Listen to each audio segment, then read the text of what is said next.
Peace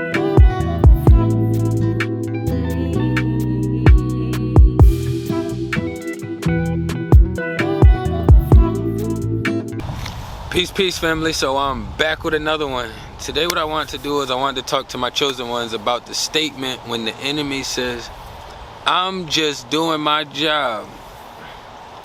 We don't even have to put enemy on that statement. We could just talk about the statement alone in itself. I'm just doing my job. Now, when this statement was referenced in the beginning of whoever created it, we can look at natural law and see that it's certain things that we are naturally supposed to be doing, some things that we just naturally take on as our role as a job. But then being in this system where we are forced to operate in manual slavery, you know, whether you want to call it spiritual slavery, physical slavery, we all know that we are operating on a slavery frequency to a certain degree out here in this physical realm. So when people are using these statements, I'm just doing my job, you can kind of process like a little bit of what the actors go through when they say I'm just doing my job. So let's say my name is Beatz, but when I film this movie, I'm acting as a role as John. So as John, I'm doing things that go against my morals and values. And with me going against things that's in my morals and values, and because it's a job, I feel like I'm allowed to do certain things and break certain principles, morals, and values that are spiritually supposed to stand up. If you haven't realized, like, most actors, when they have to do like weird scenes, like sex scenes, like crackhead scenes, all these weird scenes that they be having to do, they can pretend to act those out, but they are actually still physically engaging in them. Even if some of the, you know, some of the scenes isn't like full-on hardcore, they're still putting themselves in those same positions to act out those physical roles. So that wouldn't be no different in real lifetime when you have people who tow truck drive, write tickets, you know, the people who work at the counters, you know, people who are in customer service jobs that are supposed to be people and beings that like naturally know how to vibe with all energies because they know they are going to be engaging with a lot of different frequencies, especially doing customer service. But a lot of people in these spaces feel as though they get a pass because they can say, I'm doing my job. You still have to pay and reap that same energy that you collected that check for. You may feel because you got a check, oh, you just doing your job.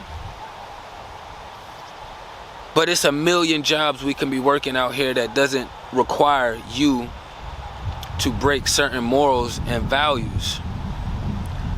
A lot of these jobs and plantations that we on require people to get over on other people, require people to look down on other people.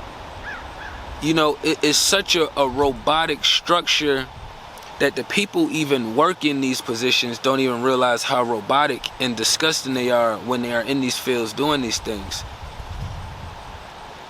You can kind of also use like the military, the army, whatever name title you want to put on it, soldiers, you know what I mean? A lot of them, not all of them, a lot of them go over to different countries and they feel like they're protecting our country. But a lot of them, once they get over there, they realize, oh shit, I'm not protecting my country or my family. I'm actually bullying other people out of their spaces and keeping them captured and prisoners in their own space. And then a lot of them get out of it. They say, this isn't for me. I'm being forced to do things that go against certain morals and values. I feel guilty for doing certain things, you know. I feel shameful for doing certain things. All of these go hand in hand. When we was born here, we was given a name, and we're supposed to live into that name until you start creating your own being, which then, you know, that signature tends to vibrate off of you harder around your aura. These jobs, these plantations, just because the system tell you to do it, don't mean that you get a pass. You know. And I know a lot of people doing because they say, oh, I need the money. Oh, it's the only job.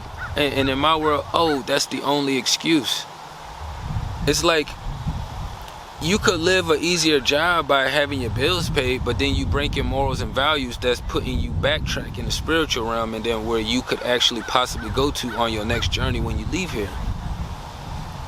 So because you choose to go by the job and the system rules and these plantation rules, and not find one that has better morals, principles, and values, you lining yourself up to not go to where you want to go after here.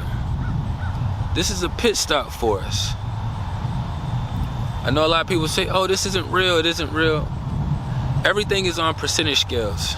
If you could pinch me, hit me, it's real. You know what I mean? My vessel feels it, you know? I'm limited to time here if my vessel is too damaged. It's real. This is real. It's a percentage. You can say the spiritual realm is 60%. This one is 40%. You can say the spiritual is 70. This is 30. It's a percentage. You know, time is real. I know a lot of people say like man-made time is just trying to be as accurate as possible. But as far as time, I wasn't able to be a baby forever. I wasn't able to be a little child forever. Time is real. That's why we do certain things, because we know we're on a time span, a time frame. But then the way the witch spells work, it'll have you feeling like, oh, time isn't real. It's like they literally throw you off in the la-la land once you start diving more in depth into the spiritual realm, your inner space, just all of these things that is like where we actually reside at.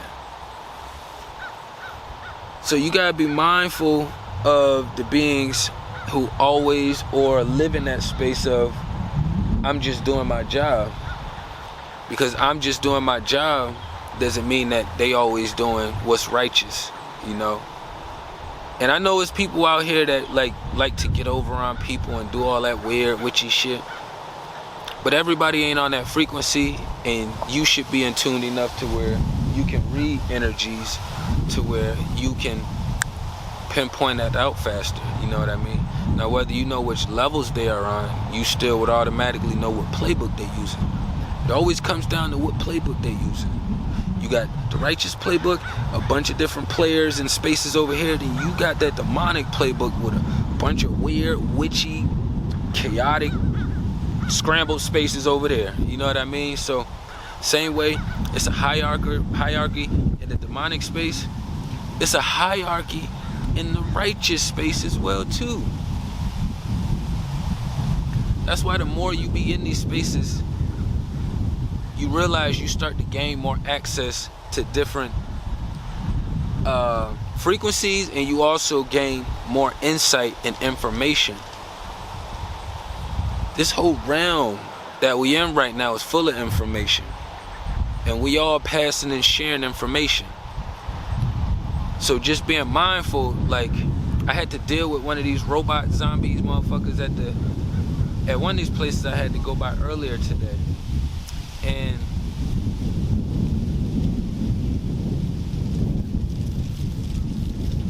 it's a lot of wind. And their job titles is supposed to be helpful. But that's the cover-up. A lot of these job titles that's supposed to be helpful, CPS, police, courts, what you got? You got Red Cross. You could think of a bunch of different things that's supposed to be helpful. This is the blanket that they put on it. Most of these locations and places and frequencies are reactionaries. Something has to be done first.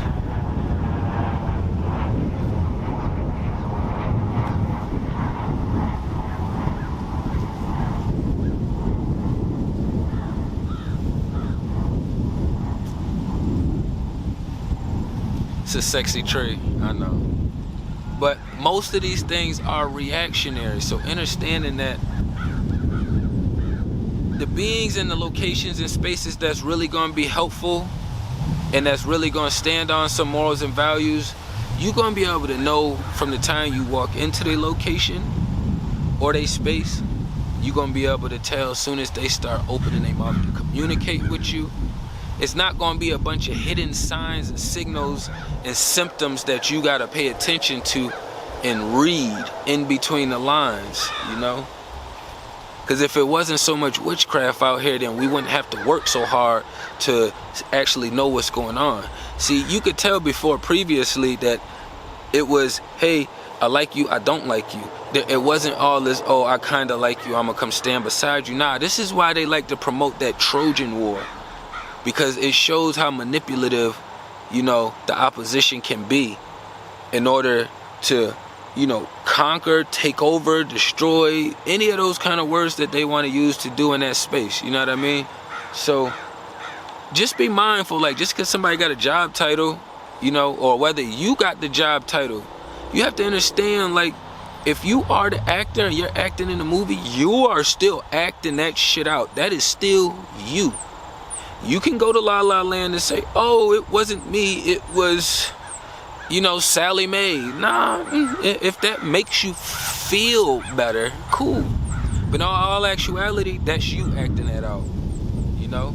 That's why they don't make movies with righteous roles and doing things in a more uplifting light, because it's putting people in that space. It's actually creating that energy. If you notice about the movies, people have to really take on these characters. They really go into these roles even outside of the screen. So these job titles, it's another mask to help you destroy yourself by stepping all over your own morals and values for $1 so you can live more comfortably. I'd rather live uncomfortably and keep my morals and values any day.